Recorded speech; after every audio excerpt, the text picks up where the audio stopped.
오늘은 하나님께 시선을 재고정하라 이런 제목으로 하나님 말씀을 전하겠습니다. 인생을 잘 살려면 현재에 집중해야 됩니다. 그런데 많은 사람들이 현재를 망치는 이유가 과거에 자기의 정신 에너지를 과거에 대한 후회와 미래에 대한 걱정에 너무 많이 사용하기 때문입니다. 그러니까 불안하고 두렵고 불행감이 증폭되는 거죠. 하나님께서 이사야 선지자에게 통해서 이렇게 말씀하셨는데, 이전 일을 기억하지 말며 옛적 일을 생각하지 말라. 내가 새 일을 행하리라. 내가 사막에 강을 내리라. 이렇게 말씀하셨어요. 이 말씀은 과거에 잘못한 일을 더 이상 생각하지 말라는 뜻이 될 수가 있습니다. 과거에 잘못한 것은 배운 다음에 잊어버려야 돼요. 과거에 머물러 살지 말라, 그런 뜻입니다. 그런데 많은 사람들이 과거에 머물러 살고 있습니다. 과거에 잘못된 선택으로 말미암은 손실, 그것을 계속 스트레스 받고 그것 때문에 발목을 묶여서 앞으로 전진을 못하고 있는 경우가 많이 있어요. 그렇게 과거에 머물러 살면 새 일을 행하시는 하나님을 경험할 수가 없는 것입니다. 과거에 머문다 이 말은 미련을 못 버린다, 그런 뜻도 되는데, 미련이란 말은 깨끗이 잊지 못하고 끌리는 마음이 남아있는 상태가 미련이 있다, 그런 뜻입니다.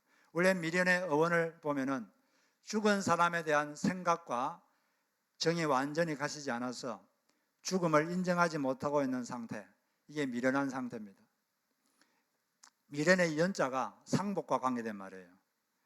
죽은 사람은 다시 살아날 수가 없습니다. 그러면 단념해야 되는데, 떠난 사람도 단념해야 돼요. 그리고 잘못된 선택으로 본 손실도 깨끗이 잊어야 됩니다. 그런데 미련을 못 버리면 안 되죠. 미련을 못 버리면 미련해집니다. 미련 곰탱이란 말이 있죠. 곰탱이가 곰이란 말인데, 미련한 곰. 근데 곰은 실제로 영리해요. 근데 어떤 자료에 보면, 이게 동물학자에게 제가 확인 안 해봤지만 그 자료에 이렇게 되어 있습니다. 곰은 겨울잠을 자는데 자기 전에 충분히 먹어줘야 됩니다. 그래야 겨울 잠을 자니까. 근데 충분히 먹었는지 알아보기 위해서 곰이 나무에 올라가서 반복적으로 떨어진다고 합니다. 왜냐하면 충분히 먹으면 살이 쪄가지고 충격이 완화되어서 아프지 않기 때문이죠. 아프지 않을 때까지 계속 반복해서 떨어진다 그래요. 이걸 보고 미련 곰탱이 자꾸 자기에게 해를 끼치는 행동을 자꾸 하는 거죠, 반복적으로. 그런데 사람이 미련을 못 버리면 이런 미련 곰탱이 같은 일을 합니다. 미련한 행동, 자기에게 해를 끼치는 행동을 자꾸 하는 거예요. 갬블에 계속 빠지는 이유 중에 하나가 과거에 이런 손실을 잊지를 못하는 거예요. 과거에 이런 손실을 했으면 과감히 잊고 새로 시작해야 되는데 잊지를 못하는 거예요. 빨리, 그래서 과거에 이런 돈을 찾으려고 하다가 계속 갬블에 더 깊이 빠지게 되는 것입니다. 과거에 잘못한 게 있으면 잊어버려야 돼요. 그리고 지금이 새 출발이다, 지금부터 시작이다, 그리고 과거는 없다 생각하고 새롭게 시작할 때 새 일을 향하시는 하나님을 체험할 수가 있습니다. 하나님은 사막에 강을 내신다 그랬어요. 사막에 강을 내시는 분입니다. 하나님께서 어떤 방식으로 하실지 우리는 모르죠. 우리가 생각하지 못한 방식으로 사막에 강을 내시는 분이십니다. 그러므로 과거에 미래를 두지 말고 앞으로 전진해야 되는 것이죠. 정신 에너지를 또 미래를 걱정하는 데 사용하는 것도 아주 해롭습니다. 물론 미래는 기도를 하면서 계획을 해야 됩니다. 근데 계획하는 것과 미래를 걱정하는 것은 다른 거죠. 괜히 막연한 마음으로 안 좋은 일이 생길 것 같다는 막연한 불안감, 이런 것들은 우리를 상당히 해롭게 합니다. 더 좋은 미래는 걱정한다고 오는 게 아니라 현재 내가 어떻게 사느냐에 따라서 미래가 결정되는 거죠. 그렇기 때문에 우리는 불안, 두려움을 버리고 현재에 집중해야 됩니다. 그럴 때 후회 없는 삶을 살 수가 있는 거죠. 오늘 이 사건을 통해서 우리가 어떻게 하면 불안, 두려움을 버리고 현재에 집중해서 살 수 있겠는가, 그걸 한번 살펴보겠습니다. 먼저 첫째는 불안한 감정 자체와 싸우지 말고 하나님께 시선을 재고정해야 됩니다. 재고정한다는 건 리포커스. 두려움, 불안 이런 것과 이 감정과 직접 싸우면 직접 저항하면 감정이 더 증폭돼요.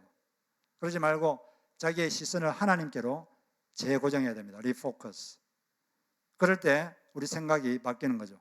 오늘 이제 창세기 15장을 했는데 이 바로 14장에는 어떤 사건이 있냐면 가나안 지역에 남북 전쟁이 일어났습니다. 북쪽 연합군 4나라와 남쪽 연합군 5나라가 전쟁이 붙었는데 남쪽이 패했어요. 남쪽에 있던 소돔에 살던 아브라함의 조카 롯이 재산이 다 뺏기고 잡혀갔습니다. 그 이야기를 듣고 아브라함이 자기 집에서 길러던 민병대 318명 데리고 급히 추격해서 전쟁을 해서 다시 모든 걸 다 회복했습니다. 조카 롯도 구하고. 그걸 계기로 아브라함은 그 지역에서 어느 정도 존재감을 갖기 시작하게 되었습니다. 근데 그 사건이 있은 얼마 후에 바로 하나님께서 갑자기 아브라함에게 환상 가운데 찾아오셨어요. 환상으로 찾아오셔서 말씀하셨는데 그 첫 마디가 뭡니까? 하나님이 아브라함에게 딱 찾아오셔서 첫 마디가 뭡니까? 두려워 말라. 첫 마디가 두려워 말라. 왜 두려워 말라 그런 말을 했을까요? 아브라함이 지금 두려워하고 있거든요. 아브라함 지금 불안해하고 있습니다. 두려움에 빠져 있어요. 그렇기 때문에 하나님께서 아브라함에게 두려워 말라 그렇게 말씀하신 거죠. 아브라함같이 이렇게 특별한 하나님의 은총을 받은 사람도 두려워하고 불안하는데 우리 같은 보통 사람이야 두려워하고 불안하는 게 당연하겠죠. 모든 사람들은 불안하고 걱정이 많고 두려움이 많습니다. 이건 인간이 피할 수 없는 현상입니다. 엄마를 떠난 아기는 불안합니다. 그것처럼 자기의 존재 그런 대신 하나님을 떠났기 때문에 모든 인간은 태어날 때부터 불안해요. 인간은 불안한 존재입니다. 그래서 사람이 모태에서 태를 딱 끊고 나오는 순간부터 그 마음속에 불안한 심리 상태가 계속된다고 심리학자들은 그렇게 말을 합니다. 그래서 그 실존주의 철학자들은 인간이란 상황적 존재인데 그 말은 상황에 영향을 받는 존재라는 거죠. 그런데 이 상황에는 사람이 변경시킬 수 있는 일반 상황이 있고 사람이 변경시킬 수 없는 한계 상황이 있습니다. 한계 상황은 어떤 거냐면 죽음, 다툼. 사람은 두 명만 모여도 다툼이 일어납니다. 이것도 피할 수가 없다. 다툼, 또 죄를 안 짓고 싶어도 안 지을 능력이 없다. 이 한계 상황이다. 그리고 또 그 중에 하나가 불안은 인간이 어떻게 할 수 없는 한계 상황이다. 그런데 이 불안을 경험하면서 어떤 사람들은 초월자 하나님을 만납니다. 불안 속에서 계속 불안해하고 불안의 극단이 이르면은 그 극단 속에서 불안의 극한 속에서 절대자의 음성을 듣게 됩니다. 절대자가 말을 걸어오는 것을 감지하게 된다는 거죠. 그래서 그 불안 끝에서 절대자를 만나는 비약, 띄어오름이 생기는 거죠. 그런 사람은 참으로 복된 사람입니다. 아브라함이 이렇게 불안해하고 두려워하고 있었기 때문에 하나님이 두려워 말라 그랬는데 아브라함이 뭐 때문에 두려워하고 있었을까요? 뭐가 불안하니까 하나님이 두려워하지 말라 그랬겠죠. 우리가 추측해 볼 수 있는 건 지금 얼마 전에 전쟁을 했잖아요. 자기가 그래도 기습해가지고 북부 연합군을 물리치고 조카로서 구했는데 또 언제 쳐들어올지 모릅니다. 전열을 정비해서 또 쳐들어올 수 있잖아요. 얼마나 불안하겠어요. 내 나라가 연합해서 오면은 되게 겁나겠죠. 그리고 또 이 아브라함은 지금의 이란, 이라크 접경 지역 거기가 갈 때 오는데 거기서 이주해온 이주민입니다. 자기가 지금 살고 있는 가나안 땅 아는 사람이 없어요. 이방인이에요. 이 사람들이 자기한테 어떻게 할지 미래가 불투명합니다. 미래에 대한 이 불확실한 미래에 대한 불안. 그리고 또 읽어보면 지금 나이가 75세가 훨씬 넘었는데 자식이 없어요. 상속자가 없습니다. 그것도 상당히 고민이죠. 이런 것 때문에 되게 불안해하고 있었는데 그때 하나님께서 말씀하시길 두려워 말라. 그렇게 하고 나서 그 다음 어떻게 거기에 대한 처방이 뭡니까? 하나님의 처방. 두려워하지 마라. 그러면 하신 말씀이 나는 너의 방패요 너의 지극히 큰 상급이니라. 이게 하나님의 처방입니다. 하나님께 시선을 고정하라는 거죠. 그 북부연합군에 대해서도 생각하지 말고, 너 상수자가 없는 것도 생각하지 말고, 다른 이방인들 생각하지 말고, 나에게 너의 시선을 리포커스하라. 너의 마음의 방향을 그쪽에 두지 말고 마음의 방향을 바꾸라는 것입니다. 마음의 방향을 다른 곳으로 바꾸라. 하나님께로 집중하라는 거죠.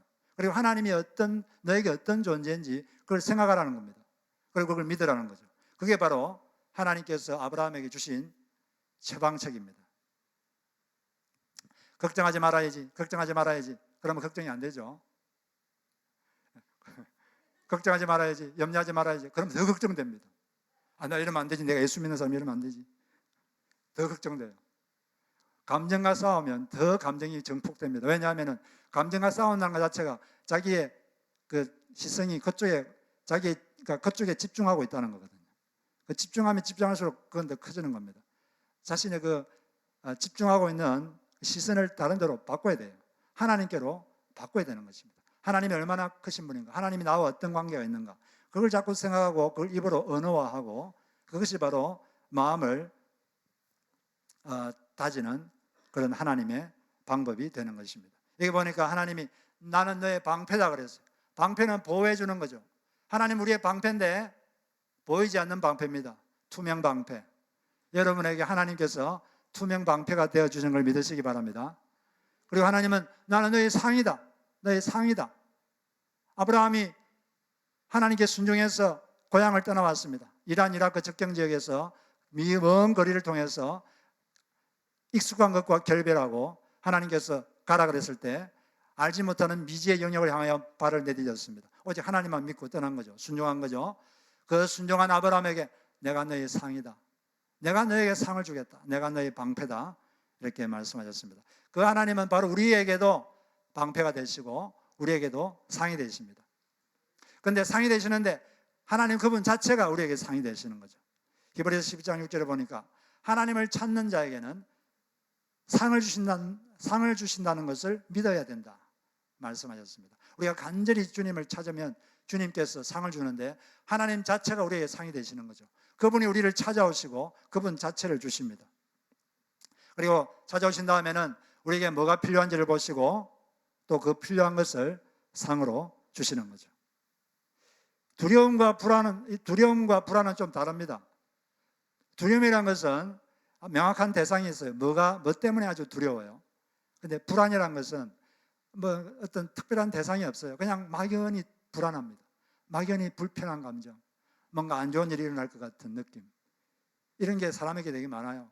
특별한 일은 없는데 괜히 불안하고 또 안 좋은 일이 생길 것 같고 원치 않은 일이 생길 것 같고 불안한 거죠.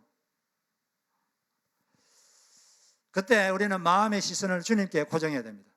자, 그거 생각하면 안 되고 하나님이 나와 어떤 상관이 있는가, 그걸 생각해야 돼요. 로마서에서 분명히 말했습니다.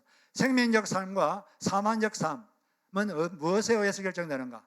생각의 방향에 의해서 결정된다. 환경에 의해서 결정되는 게 아니라 그 사람의 생각의 방향이 어디에 있느냐, 이것에 의해서 결정된다고 말씀하셨어요. 로마서 8장 6절 보니까 육신의 생각은 사망이요 영의 생각은 생명과 평안이니라. 죄성의 지배 당해서 육적인 생각을 하면, 이 말은 곧 환경만 자꾸 생각하는 거죠. 그러면은 사망적 분위기에 휩싸게 된다. 그 속에 이 두려움과 염려가 그를 지배할 것이다. 그러나 영의 생각, 성령의 지배를 받는 생각, 곧 하나님께 자기의 생각을 집중할 때 생명과 평안의 삶을 살게 된다는 것입니다. 제가 이번 주에 어느 날 아침 눈을 딱 떴는데 마음이 불안해요. 특별한 이유가 없는데 괜히 마음이 불안하고 편하지가 않습니다. 그때 제가 하나님을 생각했어요. 하나님이 나하고 어떤 상관이 있는가, 그걸 생각하고 제가 그것을 제 입으로 언어화했습니다. 언어화하는 게 중요하거든요. 제가 이렇게 말씀드렸어요. 하나님은 저희 아버지이십니다. 하나님이 저를 도와주고 계십니다. 하나님이 저를 인도하고 있습니다. 그런데 하나님, 제가 걱정이 됩니다. 제가 불안합니다. 그러나 하나님이 저와 함께 하심으로 제가 지금부터 걱정하지 않겠습니다. 제가 지금부터 염려하지 않겠습니다. 딱 이렇게 말했는데 갑자기 마음이 환해졌어요. 왜 그랬을까요?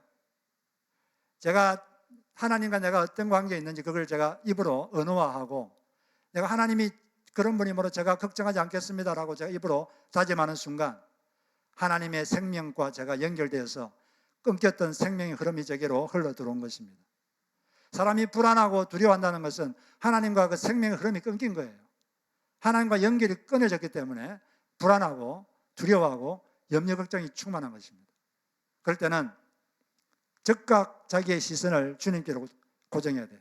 리포커스. 상황을 생각하지 말고 하나님을 생각해야 돼요. 그리고 나와 하나님이 어떤 관계에 있는가 생각하고 그걸 믿어야 돼요. 그리고 그걸 입으로 언어화하십시오. 하나님은 저희 아버지십니다. 하나님은 저를 도와주고 계십니다. 하나님, 그런데 제가 고아처럼 행동하고 있습니다. 하나님이 저를 도와주심으로 제가 걱정하지 않겠습니다.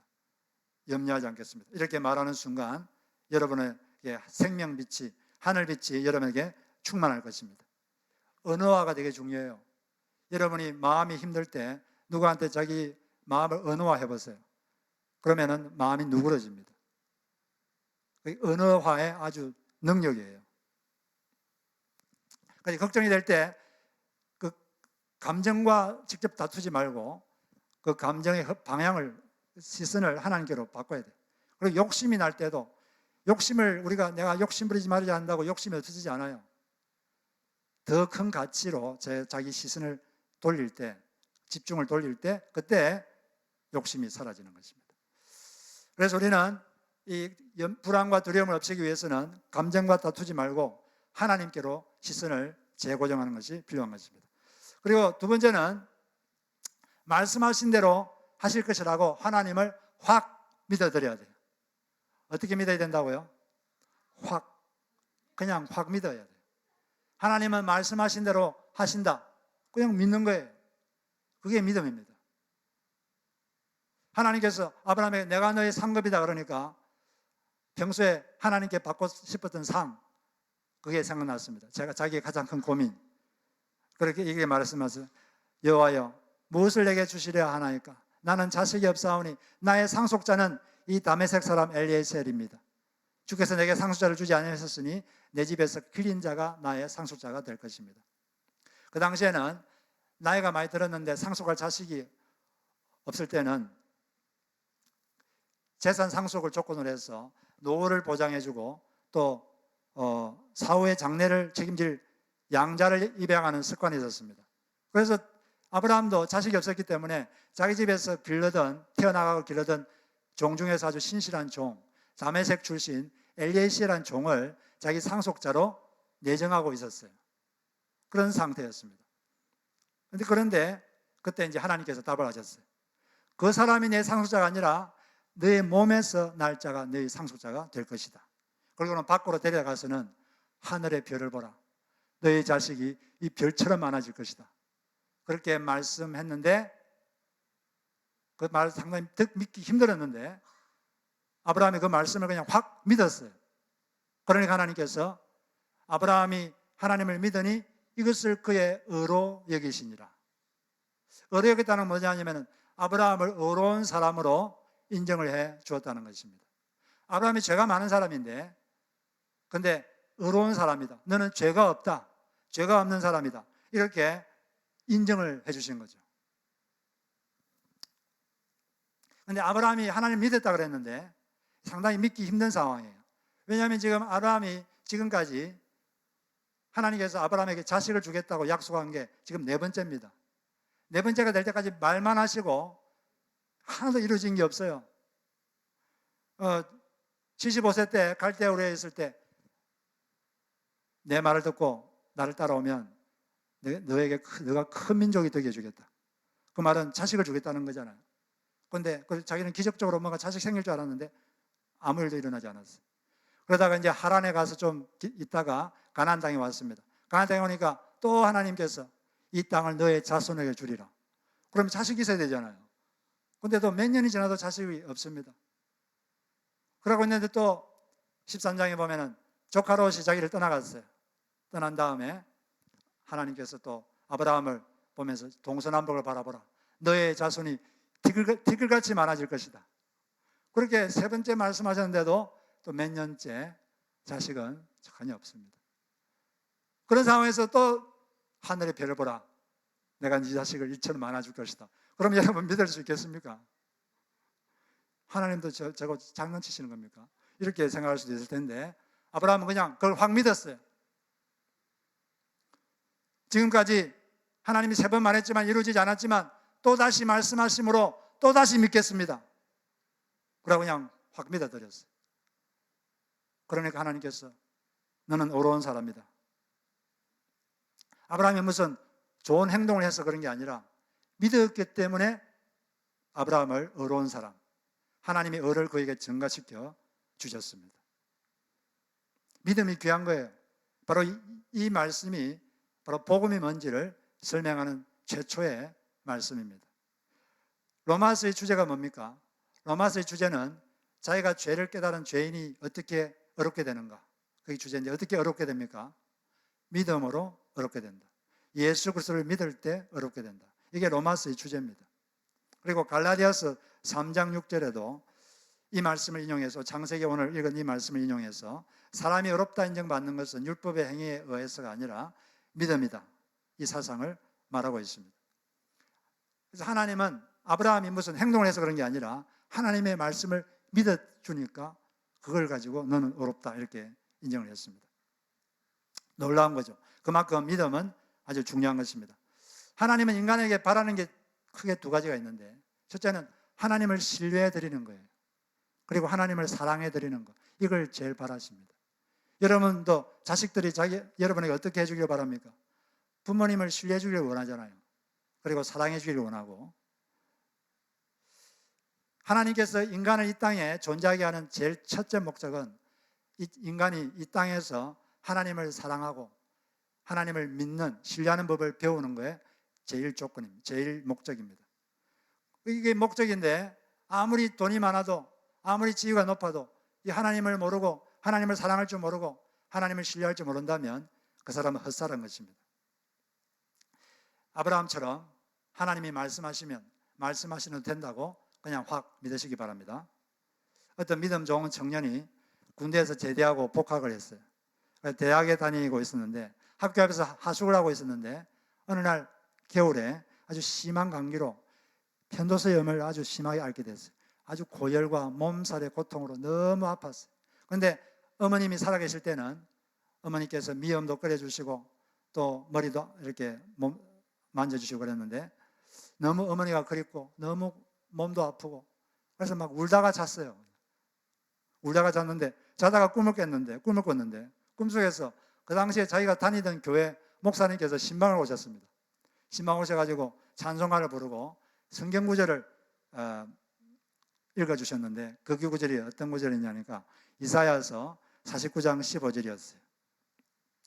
여인이 어찌 그 젖먹는 자식을 잊겠으며 자기 태에서 난 아들을 긍휼히 여기지 않겠느냐. 그들은 혹시 잊을지라도 나는 너를 잊지 아니할 것이라. 성경을 읽어주시고 목사님이 기도를 해주셨는데 그때 얼마나 울었는지 모릅니다. 한참 울다가 깨보니까 꿈이었어요. 그런데 자기 전에는 조제한 약을 먹어도 전혀 차도가 없었는데 일어났는데 몸이 아주 개운한 거예요. 열도 다 없어지고 열도 없어지고 아픔도 사라지고 몸이 상쾌해졌습니다. 하나님께서 고쳐주신 거죠.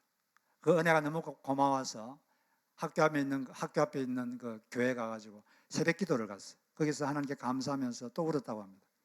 그 울어도 힘들 때마다 이 말씀을 그는 계속 생각했습니다.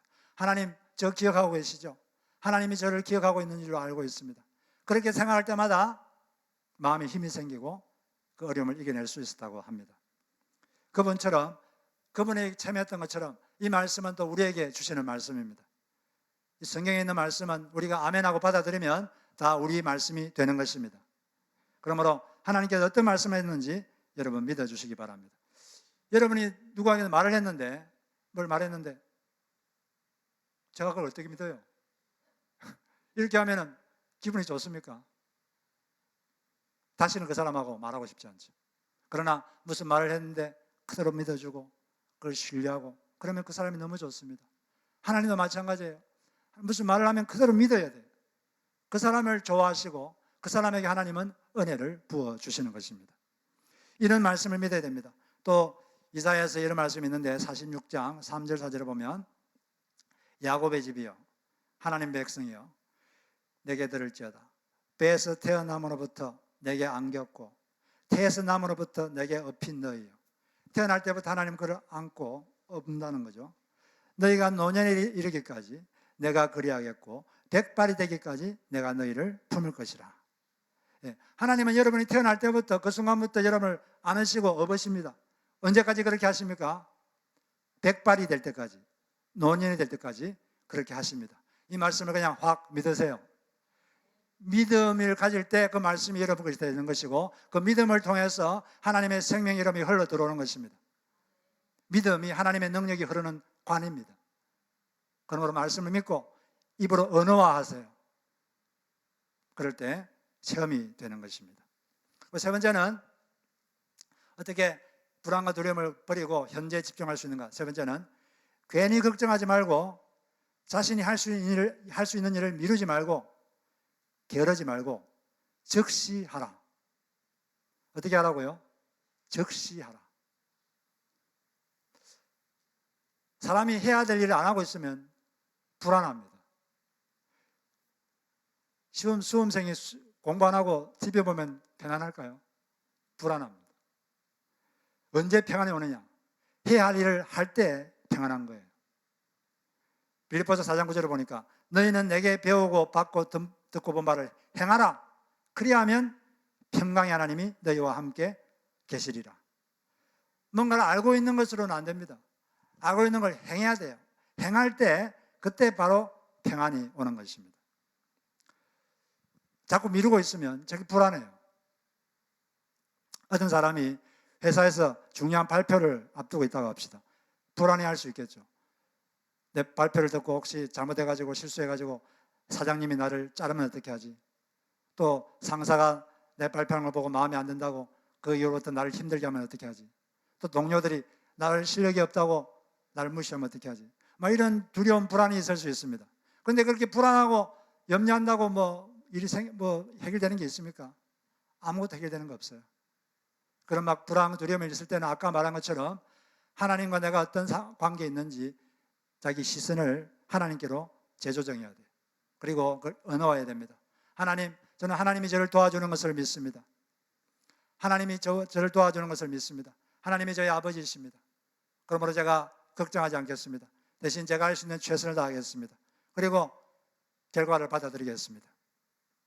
그렇게 기도하고 그 다음에 내가 뭘 할 수 있는지 그걸 생각하는 거예요. 뭘 할 수 있습니까? 자기가 준비한 발표할 것을 내용을 한 번 더 점검해 보는 거죠. 혹시 잘못된 게 없는가? 또 좀 더 효과적인 방법이 없을까? 발표하는 방법이. 그리고 또 믿을 만한 동료에게 좀 한번 봐달라고 부탁하는 겁니다. 그리고 또 연습도 해보고 그 다음에 발표하는 당일날 침착하게 하나님이 나와 함께 하셔서 나를 돕고 계시다. 이걸 믿고 침착하게 천천히 담대하게 발표하는 것입니다. 그렇게 했다면 어떤 결과가 나오든지 받아들이는 거예요. 감사하게 받아들이는 것입니다. 아, 이것이 나의 현재 실력이구나 하고 그냥 받아들이는 거죠. 그럴 때 우리에게 평안이 오는 것입니다. 나름대로 최선을 다했다면 받아들이는 거죠. 일을 미루어서는 안 돼요. 사람은 자꾸 미루는 경향이 있습니다. 해야 되는데 안 하니까 자꾸 불안한 거죠. 해야 되는데 하기 싫어서 시작을 안 하고 작업실에 앉아서 작업해야 되는데 하기 싫고 또 사람을 만나야 되는데 안 만나고 계속 버팁니다. 그러면 계속 마음은 편하지 않습니다. 지금 하면 잘 안 될 것 같고 그래서 안 하는 거죠. 그런데 그냥 하십시오. 그냥 하면 되는 거예요. 시작이 반이다. 이게 무슨 말입니까? 시작하면 거의 절반은 한 거예요. 사람들은 안 하기 때문에 시작 안 하기 때문에 일이 안 되는 경우가 상당히 많습니다. 미국에 아주 유명한 베스트셀러 작가가 있는데 루이스 라무드라는 루이스 라무르라는 분이 계신데 이분이 팔린 책이 약 2억 3천만 권 됩니다. 이분의 소설은 영화로도 많이 찍혔어요. 그런데 이분에게 누가 물었어요. 당신이 글쓰기 비결은 무엇입니까? 그러니까 이분이 아주 간단하게 답했습니다. 그냥 쓰기 시작하십시오. Start writing no matter what. 시작하라는 거죠. 수도꼭지를 틀기 전까지는 물이 나오지 않습니다. 꼭지를 틀면 물이 나옵니다. 자기가 그냥 글을 쓰기 시작하면 그냥 그때부터 나오기 시작한다는 거죠. 글이 쓰여지기 시작한다는 거죠. 뭘 하기 시작하면 할 수 있는 능력을, 아이디어를 하나님이 주십니다. 그러므로 여러분들도 자꾸 미루지 말고 그냥 시작하시기 바랍니다. 그러면 일이 되기 시작해요. 할 기분이 날 때까지 기다리지 마십시오. 그날은 영 안 올 수도 있습니다. 할 기분이 안 나도, 몸이 안 좋아도 해야 할 일이면 그냥 해야 되는 거죠. 26대 미 대통령인 데오도르 루즈벨트가 이렇게 말했어요. 이 나라에서 이루어진 일의 90%는 건강이 안 좋은 사람들이 한 것이다. 건강이 안 좋으니까 하고 싶지 않겠죠. 그렇지만 해야 되기 때문에 한 사람들을 통해서 일이 많이 이루어졌다는 것입니다. 기분에 따라 살지 말고 원칙에 따라 사시기 바랍니다. 하고 싶어서 한 일이 아니라 해야 할 일이어서 한 일이 성장과 성공을 가져다 준다고 합니다. 그래서 이런 말도 있는데, 성공적인 사람은 비성공적인 사람이 하기 싫어하는 일을 기꺼이 한다. 이런 태도로 우리가 살려고 애를 쓰시고 그런 태도로 나름 최선을 다했다면 결과를 감사하게 받아들이시기 바랍니다. 우리가 살다 보면 불안해질 수 있고 두려움이 올 수 있습니다. 염려, 걱정이 막 폭포수처럼 우리에게 올 수 있어요. 그럴 때 그 감정과 직접 싸우지 마세요. 그 감정을 누리려고 하지 마시고 시선을 하나님께로 돌리십시오. 하나님이 나와 어떤 관계에 있는지 그걸 생각하고 그걸 믿으십시오. 그리고 그걸 입으로 언어화하십시오. 그런 다음에 하나님의 약속을 그대로 그냥 확 믿으시기 바랍니다. 그리고 지금 내가 현재 할 수 있는 일이 뭔가 그걸 생각하고 그걸 미루지 말고 즉각 하시기 바랍니다. 그러면 일을 할 수 있고 하나님이 능력과 아이디어를 주실 것입니다. 그렇게 사셔서 평안하게 주님의 길을 가는 여러분 되시기를 주의 이름으로 축복합니다.